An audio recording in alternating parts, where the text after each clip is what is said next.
You've just been stranded on an unknown planet after your space freighter has sustained significant damage. You bask in the beautiful landscape and scavenge your way to survival, but this is an alien world that works in ways outside your comprehension. Some of this might seem like magic, but it is a thriving ecosystem, both beautiful and terrifying.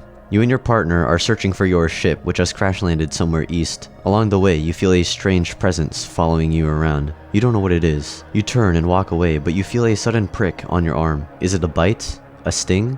You don't know. But 3 strange holes have suddenly appeared. You shrug it off, but as time goes on, the infection worsens. You can barely go on anymore. Just then, you hear a strange noise. There's something else out there that looks just like you. What the hell is going on?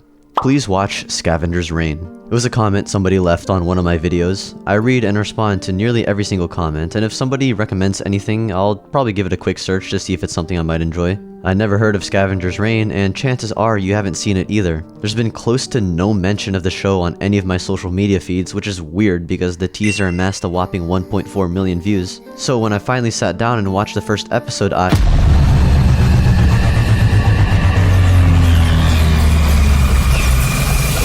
oh my god, this is the best thing I've seen all year.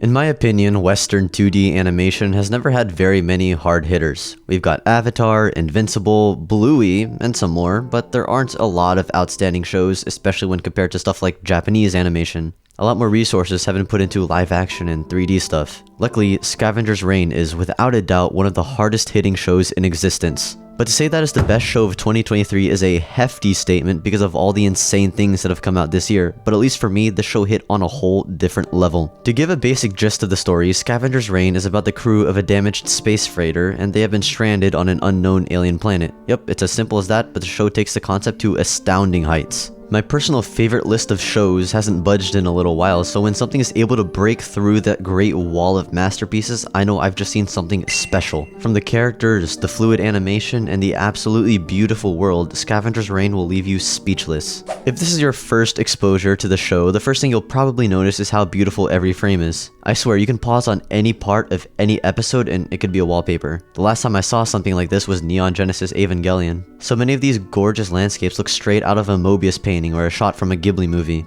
Even though the line art and shading are simple, it makes everything so much more ethereal. The show also likes to linger for an extra few seconds on some shots, which is something that might slow the pacing for some other shows, but for Scavengers Reign, you're able to take your time and absorb every breathtaking sight. You get to see this utterly alien world in all its natural glory, watching the creative biomes and animals living out their mysterious lives. This show is a sci-fi series, but I get that same feeling of stepping into a whole new fantasy world, excited to learn about every minuscule aspect. As for animation, you aren't going to get the insane Sakuga from anime fights. Instead, you'll get simple, clean, and consistent movement throughout the series. That's not to say the animation is bad by any means. Character expressions and their gestures are so well done that the show is able to capture 1,000 words with a single close-up. One of the most difficult things about animation is conveying facial expressions and emotion, and it's why many characters, especially in anime, have such exaggerated reactions. Another thing to note about the visuals is that basically everything is meticulously hand-drawn. One of the only exceptions is Levi, a robot that's animated in 3D, but they're composited so well with the rest of the show that I couldn't tell they were 3D until the penultimate episode. It speaks to the talent working behind Scavengers Reign when the show is able to accomplish such high quality in the visuals. Also, when I said that the animation is usually pretty simple throughout most of the story, there are still quite a few standout scenes like the insane universal time-lapse in the final episode. But the thing I really want to highlight is this part from episode 3, the pollination scene. A little alien gets plucked from this flower pod thing and places an orb in the center. Upon doing so, the entire coral-like structure begins contracting and expanding almost like it's breathing. Then the little alien shrivels up, gets buried in the dirt, and the flower closes. Within the fleeting span of 3 minutes, I've just witnessed a being go through its entire life.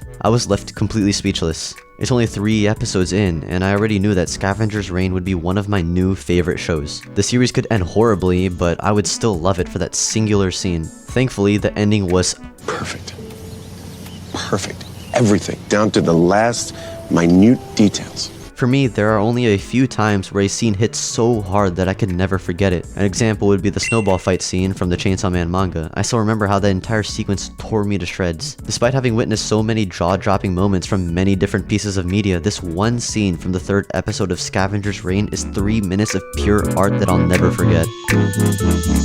Now I gotta talk about the world in Scavengers Reign and how it manages to capture this utterly alien atmosphere. It's easy to look at a cute little cat and know exactly what they do and how they live, but when you're a little kid and you see a tarantula for the first time, you're gonna shit yourself. You're presented with an unknown creature that could potentially one-tap you with a single bite. Nowadays, most people know that tarantulas aren't actually dangerous and very few even pose a venomous threat. Well, they still look like eldritch abominations, but they're not that harmful. If you're ever dropped on an alien planet though, things will just happen and you will have no idea why. You'll see a little quadruped animal that looks pretty cute, but then you see it's a fucking telekinetic. It's like, what? It doesn't even look that scary, but it has such a menacing aura that I still see its blank stare in my nightmares. I also gotta appreciate that the show doesn't mess around with needless exposition. I can't even remember a single time that a character points at something and explains what it is. Show don't tell, as they say. The first episode might be a bit confusing if you're not paying full attention, but you don't need to know about this wire thing. You just need to know that it conducts electricity. You don't need to know what this animal is, only that it can expand like a balloon to float in the air. It's cool seeing all these unique creatures doing different things, even if I don't understand how they all fit within the ecosystem. When it comes to flashbacks that show the context of the narrative, it's all smoothly sprinkled into the series, and they meld so well that it doesn't slow down the pacing. Throughout most of the beginning, we learn about the Demeter 227 spaceship through Cayman, who forms a symbiotic relationship with the Hollow. Through the Hollow's telepathic powers, we get glimpses into Cayman's mind, and we get little pieces about how the Demeter got wrecked in the first place. It's straight up genius. Then, as the story expands, we get to see more perspectives on the events leading up to the destruction. I love when shows don't treat the audience like babies and actually leave things up for inference. The crazy thing is that there's still so much I've missed. When I finished the last episode, I immediately went back to watch the beginning in an attempt to uncover the mountain of tiny details that easily slipped my mind. It's astounding how much thought and effort was put into making this planet. I didn't know this until researching Scavengers Reign, but it was actually based on an animated short from 2016 simply called Scavengers. In it, you watch a pair of characters that harness natural resources within the environment, creating a sort of Rube Goldberg machine of interactions. There's no dialogue, you just observe. It's moments like this in the actual show when a certain underrated aspect of animation really gets to shine.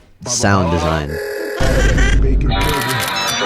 Looking at a painting is one thing, but when you hear the world around you, the immersion is increased by a whole magnitude. Sound can be what makes or breaks any piece of film, but it seldom gets the appreciation it deserves. The animation and art direction are praiseworthy, of course, but the sounds in the environment of the show are nothing short of ear candy. It's basically ASMR.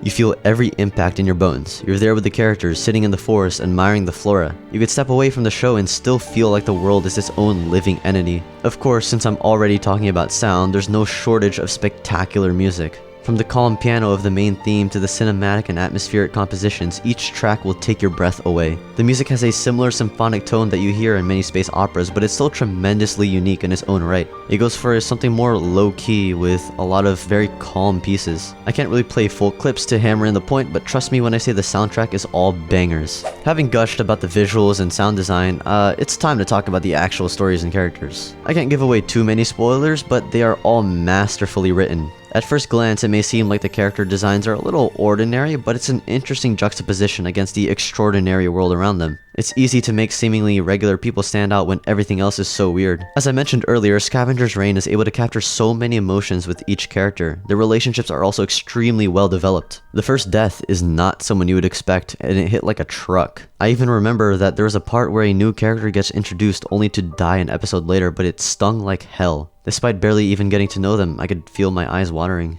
It's a common pitfall for stories to kill characters just for shock value, but in Scavengers Reign, every life matters. When someone dies, it's not just some narrative tool. We get to see how people react to the loss of someone important to them. Despite the alien landscape, the show is also a human drama that gets at the core of isolation, selfishness, and guilt. These characters are people too. People with regular struggles like reconnecting lost love or making up for past mistakes. When you watch this show, you can probably see a little bit of yourself in each character, and by the last episode, you'll realize that even in the far future, humans will still be the same. We'll persevere through any hardship, even if it means scavenging on a planet that could kill you before you even realize it. I really feel like Western animation is in a new renaissance. We've moved from adult animation to mature animation, and there is a difference between the two. I'm glad that Scavengers Reign will help open the door for more shows like this that tell serious stories in my favorite medium. I also have to give a humongous thanks to this commenter for recommending the best series I've seen all year. Yeah, that's right, Scavengers Reign is even better than all these other amazing shows. It's not just a hidden gem, it is a hidden 1998 Pikachu Holo Illustrator. I don't know how many of you will understand that analogy, but yeah, don't sleep on Western animation, especially not this show. After you watch Scavengers Reign, you'll soon realize why it's a show you'll never forget.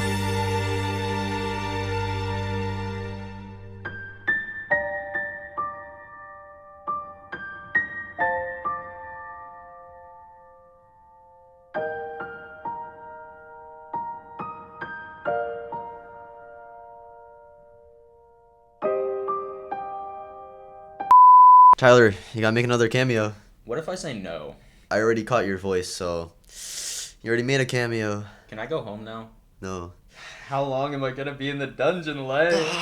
You're gonna have to bring out the gawk before you can walk. Oh, I can't believe I said that. No wonder your father left.